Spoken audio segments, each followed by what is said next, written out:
The evidence they tried to bury.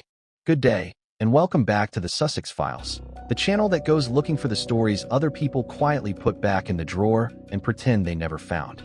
Today's video is one I have been genuinely building towards for a while now, because the three things I am about to share with you are not rumors. They are not tabloid speculation. They are documented, sourced, and in one extraordinary case, admitted out loud by Meghan herself. And yet somehow, all three of them have been allowed to drift out of the public conversation as though they never happened.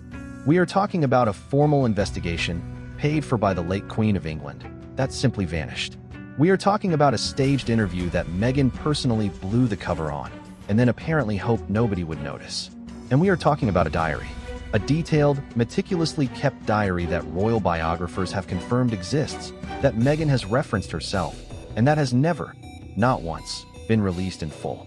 Despite the fact that this woman has built her entire public identity around the concept of telling the truth.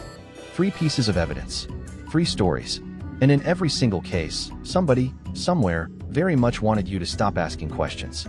So naturally, we are going to ask every single one of them. Now, before we go any further, I need to tell you something important.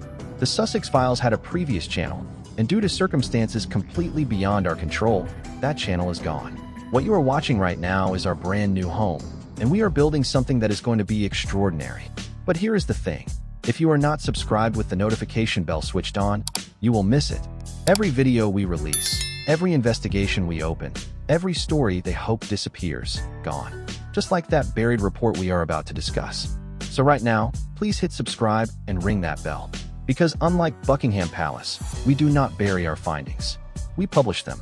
Every time. Right. Let us get into it. The first piece of evidence is the one that genuinely makes my blood run a little cold every time I think about it properly. In early 2021, the Times newspaper published a report revealing that a formal bullying complaint had been lodged against Meghan Markle by one of her closest advisors during her time at Kensington Palace. Multiple staff members came forward. The claims were serious, shouting, a workplace governed by fear, 2 personal assistants reportedly driven out of their roles entirely. Buckingham Palace responded swiftly, releasing a public statement confirming they were, and I quote, clearly very concerned, and that an independent HR investigation would be launched immediately. And this was no small undertaking. The investigation was commissioned formally. It was funded privately by the Queen herself. It was conducted by an external, independent law firm with no connection to the palace. 10 members of staff were questioned. Senior aides were interviewed. Months passed. The public waited. And then, in June 2022, the Times reported something that should have caused a far bigger scandal than it did. The findings would never be published. Not ever. Not a summary. Not a statement. Not even a vague confirmation of whether lessons had been learned. Nothing. Staff who participated described feeling the results had been buried. Royal commentator Valentine Lowe, whose book on the palace drew on extensive insider sources, suggested the real reason for the silence was straightforward. The palace was trying to keep the peace with Harry and Meghan, which means the well-being of the institution and its staff was placed second to the feelings of 2 people who had already left.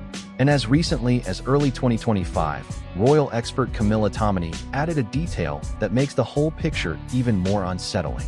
She noted that Harry was reportedly unaware of how Meghan spoke to staff, because Meghan had what Tominey described as a habit of using a whisper shout, speaking normally whenever Harry was in the room, raising her voice only when he was not. A former aide who was questioned during the investigation summed it up with 5 words that have stuck with me ever since. Where there is smoke, there is fire. An investigation was opened. Evidence was gathered. A law firm produced findings.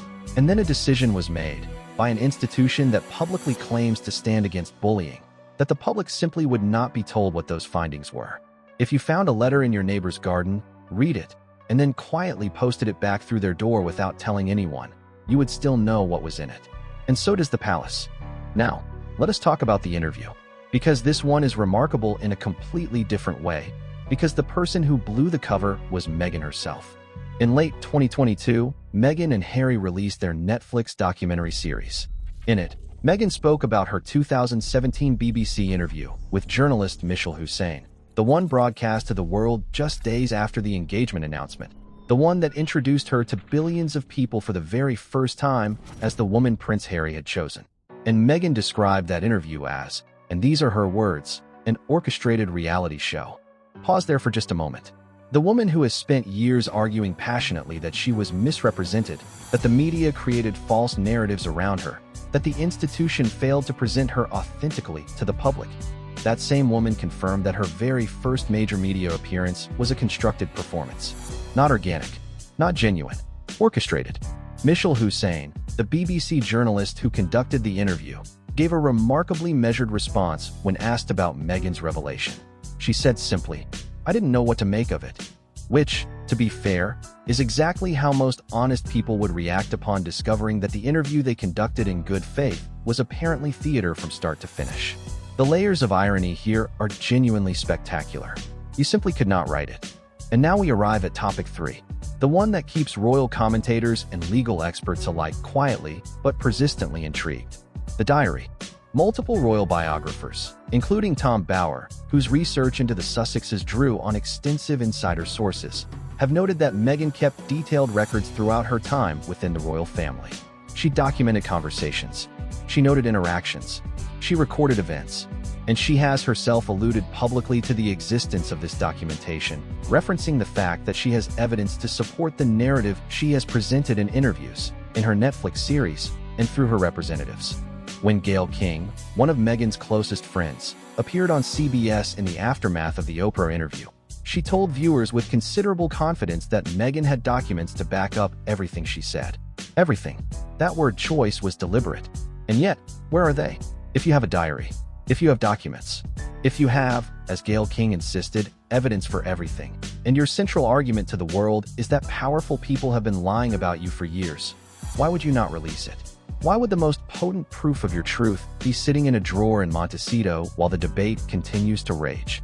There are really only two possibilities. Either the documentation does not say quite what Meghan needs it to say, in which case releasing it would hurt rather than help, or it is being held deliberately in reserve, as leverage, as what multiple royal commentators have called a nuclear option, something to deploy if things escalate beyond a certain point. Something that keeps certain people and certain institutions cautious about how far they push back. Either way, the public has never seen it. And the woman who famously said she just wants people to tell the truth has never shown us the full picture she claims to have. 3 stories, a buried investigation, a staged introduction, and a diary full of secrets nobody has read. The common thread running through every single one of them is the same.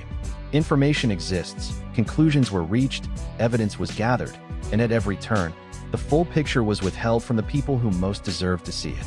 The Sussex Files exist precisely because this pattern keeps repeating, and we are not going to stop noticing it. If you found today's video valuable, please give it a like right now. It takes 1 second, and it helps this channel reach the people who need to hear these stories. Subscribe if you have not already done so, and make absolutely certain that notification bell is clicked, because we have a great deal more coming, and you genuinely do not want to be the last one to know. Thank you so very much for watching. We will see you in the next one.